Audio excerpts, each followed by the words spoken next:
మునగాకు ఫ్రై తయారు చేసుకోవడానికి కావలసిన పదార్థాలు: మునగాకు, కరివేపాకు, మినపప్పు, పచ్చిశనగపప్పు, ధనియాలు, మెంతులు, వెల్లుల్లిపాయలు, ఉప్పు, నూనె, ఎండుమిరపకాయలు, జీలకర్ర.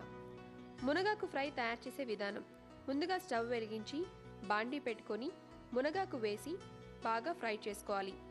ఆ తర్వాత అదే బాండీలో 2 టేబుల్ స్పూన్ల నూనె పోసి 2 ఎండుమిరపకాయలు, ధనియాలు, మెంతులు, జీలకర్ర వేసి వేయించుకొని మిక్సీలో గ్రైండ్ చేసుకొని దాంట్లో వేయించుకున్న మునగాకు కూడా వేసుకొని గ్రైండ్ చేసుకోవాలి. ఆ తర్వాత స్టవ్ మీద బాండీ పెట్టుకొని అరకప్పు నూనె పోసుకొని అది కొంచెం కాగాక ఆవాలు, పచ్చిశనగపప్పు, మినప్పప్పు, జీలకర్ర, ఎండుమిరపకాయలు, కరివేపాకు, చిదిమిన వెల్లుల్లి వేసి పోపు పెట్టుకోవాలి. ఇప్పుడు వేగిన పోపులో మునగాకు మిశ్రమాన్ని కూడా వేసి బాగా కలుపుకొని ఒక ప్లేట్లోకి తీసుకోవాలి.